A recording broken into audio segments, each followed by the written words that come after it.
Hi, and thanks for logging on to the Daily Dvar, and here's a brand new halacha for you, and it is for Thursday, the 8th day of August. Here we go. Today's halacha is about saying salichos. I told you that Sfard people have already begun saying salichos every morning since the beginning of Elul, and what Ashkenaz people they start saying salichos at least 4 days before Rosh Hashanah, as we explained to you yesterday.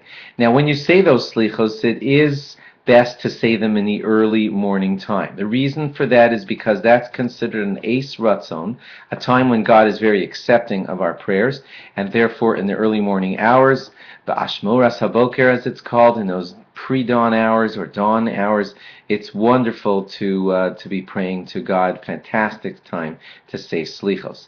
When you're saying your slichos, it's best to say slichos with a minyan, and that's because there are certain parts of the slichos that can only be said with a minyan, and they are the parts that are written in Aramaic. That's the stuff that's harder to pronounce, those long paragraphs.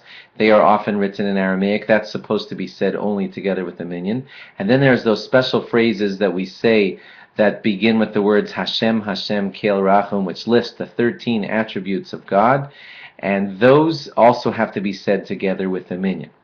Now, barring those two parts that I just described to you, the rest of slichos can be said all by yourself. So if for some reason you can't get to a minyan and you're still eligible to say the slichos by yourself, you just have to skip those phrases that say Hashem, Hashem, Kel Rachum, and the long paragraphs that are written in Aramaic. You might need a little help from a rabbi leafing through a salichos book and having him show you which ones are the parts that you'd have to skip. Best is if you try to get to a minyan during those days so that you can say the salichos. If you're Ashkenaz, you're going to be saying them from a couple days before Rosh Hashanah, from the Sunday before Rosh Hashanah until Erev Yom Kippur each morning.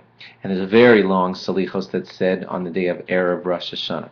Please be prepared for that. It's still a couple of weeks away, but for Sfard people, it has already begun. Thanks for logging on, and log on again tomorrow for more. Bye-bye.